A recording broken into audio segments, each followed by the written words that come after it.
The crystal chandeliers cast dancing shadows across the marble floors of Salvetti's, one of Chicago's most exclusive restaurants. Lily Adams adjusted her black uniform for the third time that evening, her hands trembling slightly, not from nerves about serving the city's elite, but from the familiar weight of hiding who she really was. At 21, Lily had perfected the art of invisibility, moving through the restaurant like a ghost with a rehearsed smile. She'd been working at Salvetti's for 6 months now, grateful for a job that paid enough to cover her tuition at the local college, where she studied linguistics and international relations. "Table 9 needs their wine refilled," called Heather, the head waitress, barely glancing up from her reservation book. "And try not to spill anything on Mr. Corsetti tonight. He's already complained twice about the temperature in here." Lily nodded, gathering the bottle of Barolo that cost more than she made in a week. Dante Corsetti. Even his name sounded dangerous. She'd been serving his table for 2 months now, and he'd never once looked at her as anything more than a piece of the restaurant's decor. The dining room hummed with the quiet conversations of people who never worried about rent, about medical bills, about whether they'd have enough left over for groceries after paying for textbooks. Lily knew that other world intimately. It was the world she'd escaped from when she'd left her small hometown. "Excuse me, miss." The voice was sharp, commanding, with just a hint of impatience that made Lily's spine straighten automatically. She turned to find Dante Corsetti standing closer than she'd expected, his dark eyes fixed on her with an intensity that made her stomach flutter inappropriately. He was tall. She had to tilt her head back to meet his gaze, with jet black hair that looked like it had been styled by someone who charged more per hour than Lily made in a day. His suit was immaculate, definitely Italian, unmistakably expensive, and on anyone else might have seemed ostentatious. "Your wine, sir," Lily said softly, lifting the bottle slightly. She tried to ignore how the overhead lights caught the strong line of his jaw, the hint of stubble that suggested he'd been too busy for a proper shave. "Not for me." Dante gestured toward the elegant woman sitting at the table behind him. "My mother. She's been trying to get your attention for the past few minutes." Lily's gaze shifted to the woman, and her heart clenched. Mrs. Corsetti was probably in her early 60s with silver hair pulled back in a classic chignon and kind eyes that seemed to hold a universe of stories. She was making subtle hand gestures, her face lit with a hopeful smile. Without thinking, Lily set the wine bottle on the nearest table and approached Mrs. Corsetti. "Good evening," she signed, her hands moving with practiced grace. "How may I help you?" The woman's face transformed with delight, her hands dancing as she responded. "Oh, how wonderful. I was hoping to compliment the chef on the risotto. It reminds me of what my grandmother used to make in Naples years ago. I'll make sure he receives your kind words," Lily signed back, genuinely smiling for the first time all evening. "Would you like me to ask him about the preparation? I believe he uses a special saffron blend from Sicily." Behind her, Lily was vaguely aware that the entire restaurant had grown quieter, but she was focused on Mrs. Corsetti's animated response about her childhood in Naples and how few people took the time to really communicate with her. "You're very kind," the older woman signed. "Most people just smile and nod when they realize I'm deaf. Your signing is beautiful. Where did you learn?" "I grew up with a deaf cousin," Lily replied automatically, then froze as she realized what she'd just revealed. She'd been so careful to keep her past hidden, to build a new identity far from her family connections in Boston. "A deaf cousin?" Dante's voice cut through the moment like a blade. He was staring at her with an expression she couldn't quite read. "You're full of surprises, aren't you?" Lily felt the familiar panic rising in her chest. She'd been so careful for so long, and now one moment of genuine human connection had cracked her carefully constructed facade. It was just something I picked up as a child, sir. Nothing important." "Nothing important?" Dante stepped closer, his voice dropping to a tone that somehow felt more dangerous than when he'd been demanding. "You speak sign language fluently. What else are you hiding, Lily Adams?" The question hung in the air between them like a challenge. Lily could feel the eyes of other diners on them, could sense Heather hovering nervously nearby, probably calculating how much trouble Lily was about to cause. "I should get back to work," Lily said quietly, reaching for the wine bottle. Her hand was trembling visibly now, and she silently cursed her inability to maintain composure. "Wait." Dante caught her wrist, not roughly, but firmly enough to stop her movement. The contact sent an unexpected jolt through her system, and she saw something flicker in his eyes that suggested he'd felt it too. "I'm sorry," he said, his voice gentler now. "That was unnecessarily harsh. My mother doesn't connect with many people. Your kindness means more than you know." Lily's first instinct was to pull away, But something in Dante's expression stopped her, a flicker of vulnerability beneath the power and confidence. "Your mother is lovely," she said softly, meeting his gaze. "She was telling me about her childhood in Naples." 3 days later, Lily found herself unable to stop thinking about the interaction with the Corsettis. She'd expected to be fired for drawing attention to herself, but instead, Heather had handed her an envelope containing a generous tip and a handwritten note. "Thank you for seeing my mother. DC." The Tuesday evening crowd at Salvetti's was thinner than usual, allowing Lily to catch her breath between tables. She was refilling water glasses when she felt it, that unmistakable sensation of being watched, raising goosebumps along her spine. Dante sat alone at his usual table, his dark eyes tracking her movements across the restaurant. Unlike his usual dining companions, serious men in expensive suits who spoke in hushed tones, tonight he was alone, almost as if he was waiting for something, or someone. "Mr. Corsetti would like to speak with you when you have a moment," the restaurant manager whispered as he passed Lily, his tone making it clear this was not a request. "And Lily, be careful. That family isn't known for their forgiving nature." With trembling hands, Lily approached the table, notepad clutched like a shield. "Good evening, Mr. Corsetti. How may I help you?" She was proud of how steady her voice remained despite the hammering of her heart. "Sit down, Lily," Dante said, gesturing to the empty chair across from him. His tone was polite, but left no room for refusal. "I think we need to have a conversation about who you really are." The restaurant seemed to fade away as Lily sank into the chair, her carefully constructed world beginning to crack. "I don't know what you mean," she managed, though the lie felt hollow even to her own ears. "Your accent slips sometimes," Dante said, swirling the red wine in his glass. "Boston, I think. And you flinch when certain names are mentioned. Names like O'Malley or Flanagan. Irish families with connections to my competitors." Fear coursed through Lily's veins, icy and paralyzing. How had he noticed these things? She'd been so careful, changing her hair color, her name, even the way she walked and dressed. "I'm just a waitress trying to get through college. A waitress who speaks fluent Italian sign language, a rare dialect even among interpreters." Dante leaned forward, his voice dropping to an intimate murmur. "A waitress who tenses every time my associate Bianchi walks through the door, as if you recognize him, as if you're afraid of him." "You've been watching me," Lily accused, finding an unexpected courage in her fear. The realization should have terrified her more, but instead she felt a strange relief, the exhaustion of maintaining her facade giving way to something almost like surrender. "I watch everyone," Dante replied with a slight shrug that did nothing to diminish his intensity. "It's how I've stayed alive this long. But you, Lily Adams, or should I call you by your real name? You're different." A chill ran through her body as she realized the depth of her miscalculation. She had chosen this restaurant because it was far from Irish territory, never imagining she'd end up serving one of the most powerful figures in the Italian syndicate. "My mother thinks you're an angel," Dante continued, surprising Lily with the gentleness in his tone. "She hasn't stopped talking about you since that night. She says you have kind eyes despite the fear you carry." Lily's fingers twisted nervously in her lap, the weight of her secrets suddenly unbearable. "Your mother is perceptive, but she doesn't know who I am, who my family is. If she did, she wouldn't be so welcoming. She knows more than you think," Dante said cryptically, his dark eyes studying her with uncomfortable intensity. "The question is, what are you doing here, serving tables at a restaurant frequented by your family's sworn enemies?" Outside the restaurant window, rain began to fall, streaking the glass and blurring the city lights into watercolor smudges. It matched Lily's blurring reality, the clear lines between safety and danger washing away with every word exchanged. "I'm not what you think," she whispered, her voice barely audible above the restaurant's ambient noise.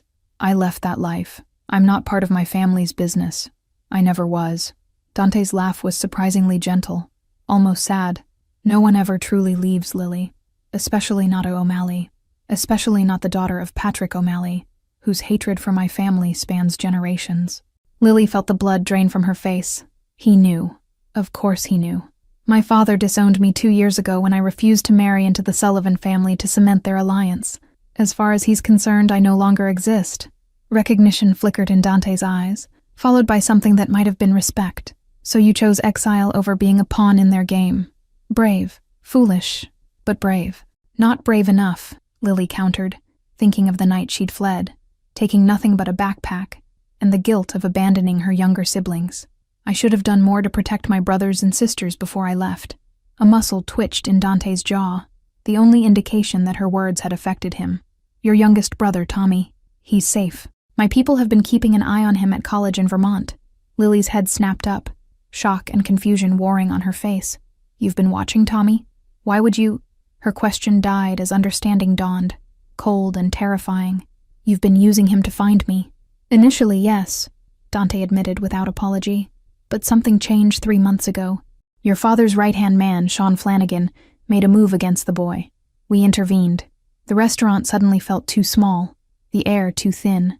Lily struggled to process what Dante was telling her, the implications sending her mind spinning in dangerous directions. Sean wouldn't. He's been loyal to my father for decades. Loyalty changes when power shifts, Dante said, his eyes never leaving her face. There's been talk that your father is losing his grip, that Flanagan has been making deals with the Russians behind his back. Outside, a black SUV pulled up to the curb, its windows tinted against prying eyes. Dante glanced at it briefly before returning his attention to Lily. Your family is imploding, and the fallout is going to be catastrophic for everyone involved. Lily felt sick, her carefully constructed new life crumbling around her. Why are you telling me this? What do you want from me, Dante? Because my mother likes you, he said with a wry smile that didn't reach his eyes. And because I need someone who knows Flanagan's habits, his hiding places, his weaknesses. Someone who grew up watching him operate. The implication hung between them, absurd and impossible. You want me to help you take down my father's organization? I left that world. I don't know anything about their current operations. Dante reached across the table, his fingers brushing against hers in a touch that felt both threatening and oddly reassuring. What I want is to prevent a war that will leave dozens of bodies in its wake, including your siblings. Lily pulled her hand away, fighting the unexpected electricity of his touch. You expect me to believe you care about preventing bloodshed? Your family's reputation suggests otherwise. Reputations are useful tools, Dante said, his voice hardening, but they rarely tell the full story. My father built his empire on violence. I've spent 5 years dismantling the most brutal aspects of his legacy. You want me to believe you're the good guy in all this? Lily asked, disbelief evident in her voice. The restaurant had emptied considerably, leaving them in a bubble of relative privacy as rain continued to streak the windows. Dante's expression hardened. There are no good guys in this story, Lily. Just people trying to survive and maybe protect the ones they care about along the way. He checked his watch, an elegant timepiece that probably cost more than her tuition. We don't have much time. Flanagan's men have been watching this restaurant for the past 20 minutes. That black sedan across the street. He spoke without turning to look, his posture relaxed despite the danger he described. Lily's blood turned to ice as she discreetly glanced toward the window. The sedan was positioned perfectly to monitor the restaurant's entrance, its occupants hidden behind tinted windows. How did they find me? A waitress approached their table with nervous energy, placing a dessert menu between them as cover. There's a man at the bar asking questions about you, she whispered to Lily. Showed your picture to the bartender. Irish accent, scar above his right eye. Declan, Lily breathed, recognizing the description of her father's most ruthless enforcer. The man who'd broken her cousin's legs for skimming from collection money, who handled problems that needed to disappear permanently. Dante's expression remained unchanged, but Lily noticed the subtle shift in his posture, coiled tension ready to spring. There's a service corridor through the kitchen that connects to the building next door. The staff use it for smoke breaks. Lily's academic life flashed before her eyes. The linguistic scholarship she'd worked so hard for. The apartment she shared with a roommate who knew nothing of her past. The normal existence she'd carved out through sheer determination and anonymity. The same way I did, following the thread of your unusual talents. Dante's voice was matter of fact.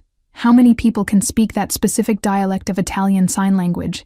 Your kindness to my mother painted a target on your back. He slid a cell phone across the table, sleek and obviously untraceable. Take this. My driver will meet you at the back entrance in 5 minutes. He'll take you somewhere safe while we figure this out. Panic flared in Lily's chest. My roommate, my classes, I can't just disappear. People will notice. She thought of her carefully constructed life, her upcoming linguistics exam, the half-finished paper on her laptop. Your roommate will be told you had a family emergency. Your professors will receive emails asking for extensions. Dante's efficiency was both reassuring and terrifying. But if you walk out the front door, Flanagan's men will make you disappear permanently. Lily stared at the phone. The the reality of her situation crashing down around her. This wasn't a negotiation. It was her only chance at survival. Why would you risk helping me? I'm nothing to you. Worse, I'm an O'Malley.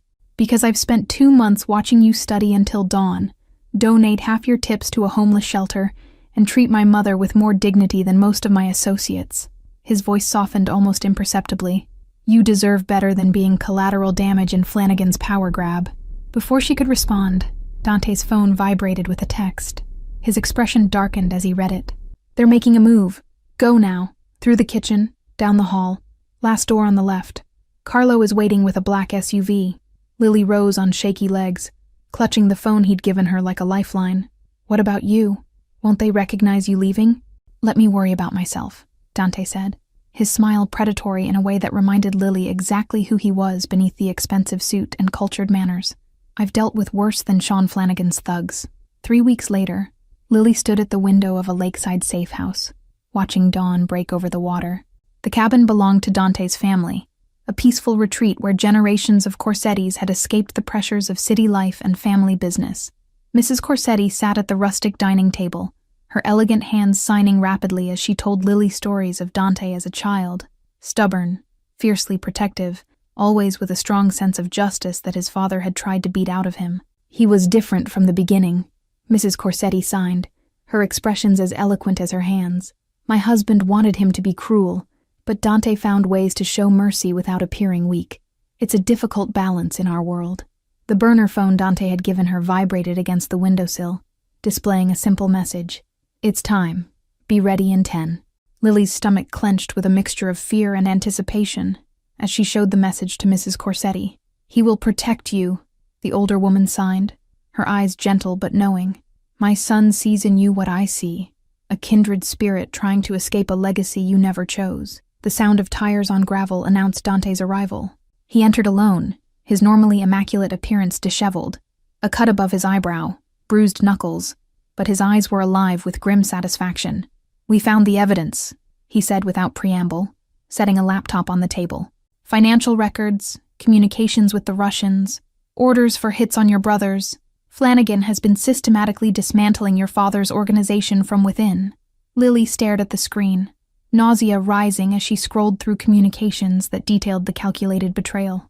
My father trusted him completely. They grew up together, shared everything. How could Sean do this? A particular message caught Lily's eye. A conversation between Flanagan and an unknown contact about the girl who got away. Her throat tightened as she realized they were discussing her, planning to use her as leverage against her father if he discovered their betrayal. He sent men to my university, she whispered, pointing to timestamps from 2 months ago. They were in my literature class, my favorite coffee shop. They were everywhere, watching, waiting for the right moment. Dante's hand rested on her shoulder, steady and warm against her trembling body. But they didn't get to you, and now we're 10 steps ahead of whatever they planned. Mrs. Corsetti approached with 3 cups of tea, her movements graceful despite her age. She signed to Lily. My son rarely brings anyone to this place. It has been our sanctuary since he was a boy, the only place his father never tainted with violence. Power corrupts even the strongest loyalties, Dante said, his voice devoid of judgment. But we have a more immediate problem. Flanagan knows we have this evidence, and he's called for a sit-down with your father tonight. Lily looked up sharply, understanding the implications immediately. It's a trap. He's going to kill my father and blame it on you, starting a war that will destroy both families. Exactly. Dante's expression was grim as he pulled out a gun, checking it methodically before tucking it into his shoulder holster. Which is why we're going to be there to stop it. Lily's protest died on her lips as Mrs. Corsetti's hands moved in a flurry of signs. You can't ask her to face them. They'll kill her on sight for betraying the family. I'm not asking, Lily said, finding strength in a decision that felt inevitable. These are my brothers. My sister's at risk. I ran away once. I won't do it again. The warehouse on the docks was neutral territory, a place where disputes between families had been settled for generations. Lily's heart hammered against her ribs as she sat in the passenger seat of Dante's car, watching figures move through the shadows. Your father arrived 10 minutes ago with minimal security, Dante said, checking his phone for updates from his men positioned around the perimeter. Flanagan is inside with 6 men, more than necessary for a peaceful meeting. Lily nodded, her mouth dry with fear as she checked her own weapon, a small pistol that felt foreign in her hand despite the lessons of her youth. I need to speak to my father alone first. If I can convince him of Flanagan's betrayal, we might avoid bloodshed. The plan was simple but dangerous. Dante's men would secure the exits while Lily confronted her father with the evidence. Dante would remain nearby, ready to intervene if Flanagan's men made a move, but staying hidden to prevent escalation based on his presence alone. Be careful, Dante said as they prepared to separate, his hand lingering on her arm. Your father may not believe you, even with proof. Years of loyalty are hard to override, even with evidence. I know. Lily's voice was steady despite her fear, but he deserves the chance to know the truth, to make his own choice, just like I did when I left. The warehouse interior was dimly lit, smelling of fish and salt water. Lily slipped through a side entrance, the flash drive with Flanagan's treachery clutched in her palm like a talisman, as she moved silently toward the office where the meeting would take place. Memories flooded back as Lily navigated the familiar territory. Summers spent learning the family business, her father's large hand guiding hers as he taught her to count shipments, identify quality goods, distinguish friend from foe by the subtlest signs. The weight of her gun pressed against her lower back, a cold reminder of the path she'd rejected, and the violence she now willingly embraced to protect what remained of her family. The irony wasn't lost on her, how far she'd run only to circle back. Hidden in alcoves throughout the warehouse, she spotted Dante's men, identifiable by their stillness, their watchful eyes, their strategic positioning. Among them was Carlo, Dante's most trusted lieutenant, who had spent the past weeks teaching Lily defensive tactics, while sharing stories of how Dante had gradually transformed their operations. Through the shadows, Lily caught glimpses of her younger brother, Sean Jr., positioned as security near the main entrance, taller than she remembered, his face harder, eyes constantly scanning for threats. Her heart ached at the man he'd become in her absence, wondering if he would recognize her or shoot her on sight as a traitor. Through a crack in the door, she could see her father, older than she remembered, the lines in his face deeper, his once robust frame slightly stooped. Facing him was Sean Flanagan, his expression solicitous but eyes cold as he poured drinks for them both. Patrick, we've known each other too long for secrets, Flanagan was saying, his voice carrying the lilt of their shared Irish homeland. The Italians are moving against us. This meeting tonight is just a distraction while they target your children. Lily's breath caught as she watched Flanagan slide a glass toward her father, the same glass she'd just seen him add something to when her father had looked away. With no time to hesitate, she pushed the door open. Don't drink that, Da. He's trying to kill you. The room froze in tableau. Her father's shock, Flanagan's rage, the guards reaching for weapons. Lily? Her father's voice cracked with disbelief. My God, girl, where have you... She's with the Corsettis now, Patrick. Flanagan cut in, his hand moving toward the gun at his waist. Sleeping with the enemy. Can't you see this is their trap? Lily stepped forward, sliding the flash drive across the table. Check the files, Da. Bank transfers to the Russians. Orders for hits on Tommy and Sean Jr. Communications planning your murder tonight. He's been betraying you for years. What happened next unfolded in a blur of motion and sound. Flanagan lunging for the flash drive, guards drawing weapons, her father's roar of rage as he knocked away the poisoned drink. Then Dante was there, appearing from shadows she hadn't known concealed him, his gun trained steadily on Flanagan. It's over, Sean, her father said, his voice deadly calm as he examined the evidence on a laptop one of his men provided. His eyes, when he raised them, contained a fury Lily remembered from childhood, cold, calculating, and promising retribution. 6 months later, Lily stood in the garden of the Corsetti family estate, watching Dante's mother tend to her prized roses. The aftermath of that night had redrawn the boundaries of Chicago's underworld, her father retiring to Ireland, passing leadership to her oldest brother, with strict instructions to maintain the new peace with the Corsettis. Flanagan had disappeared that night, officially. Unofficially, Lily knew that some betrayals could only be answered one way in their world. She had made her peace with that knowledge, understanding that sometimes survival required difficult choices. You're pensive today, Dante said, appearing beside her with 2 cups of coffee, his free hand finding hers with easy familiarity. The past months had transformed their unlikely alliance into something neither had expected, respect becoming trust, trust becoming affection, affection deepening into love. Just thinking about how different things might have been, Lily replied, watching Mrs. Corsetti, who was now teaching sign language to a group of Dante's associates, part of her campaign to make the organization more inclusive and community-focused. Dante followed her gaze, his expression softening. Different, but not better. Sometimes the most unexpected paths lead us exactly where we need to be. He pressed a kiss to her temple, his lips lingering against her skin. No regrets? No regrets, Lily confirmed, turning to face the man who had helped her find the courage to reclaim her voice and her family, even as she built something new from the ashes of their shared violent histories. Together, they were writing a new chapter, one where old enemies became allies, where sign language could bridge worlds, and where a shy waitress and a reluctant mafia boss could find redemption in each other's arms. Thank you all for following this story. If you enjoyed it, please write in the comments where you're watching from. And don't forget to like, subscribe, and share this video, as your support is essential for me to continue creating content like this.